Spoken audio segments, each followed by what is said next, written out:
传承客家文化要先向下扎根。今天感动时刻，我们就要带你来看看国小老师徐焕梅退而不休的故事。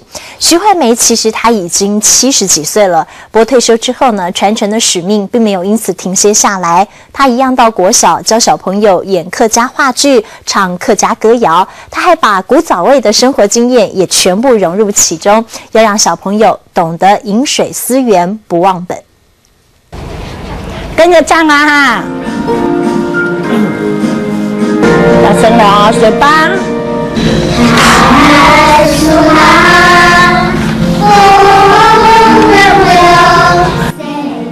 唱起山歌有模有样，乔治国小的学生不论是唱歌谣、演话剧，架势十足。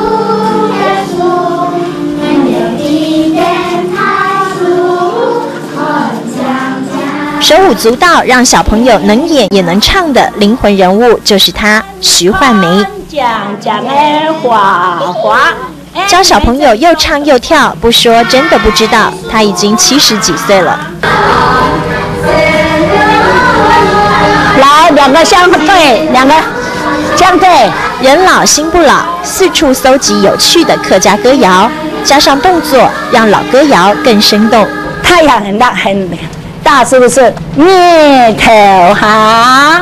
老师教唱一字一句，生活用语也融入其中，这让小朋友的客家话变得很流利。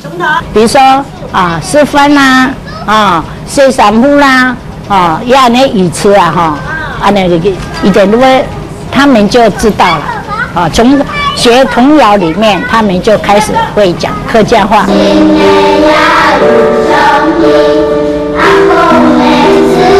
连客家先民下田耕作、晒谷的情景也编入歌舞剧当中，就是要让同学们不忘本。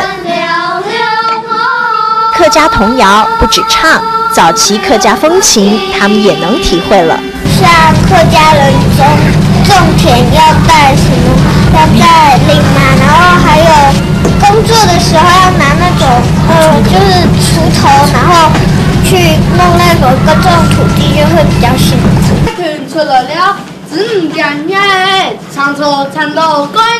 又讲古又教学，他指导的国小学生还拿下客家戏剧、客家歌谣的全国冠军。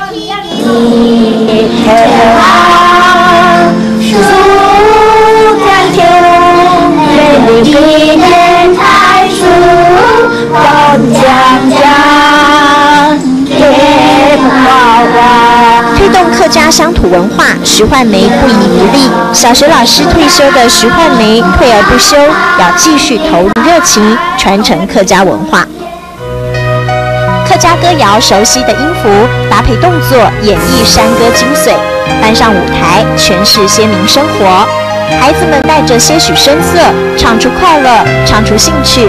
徐焕梅像是魔法师，延续客家满满感动时刻。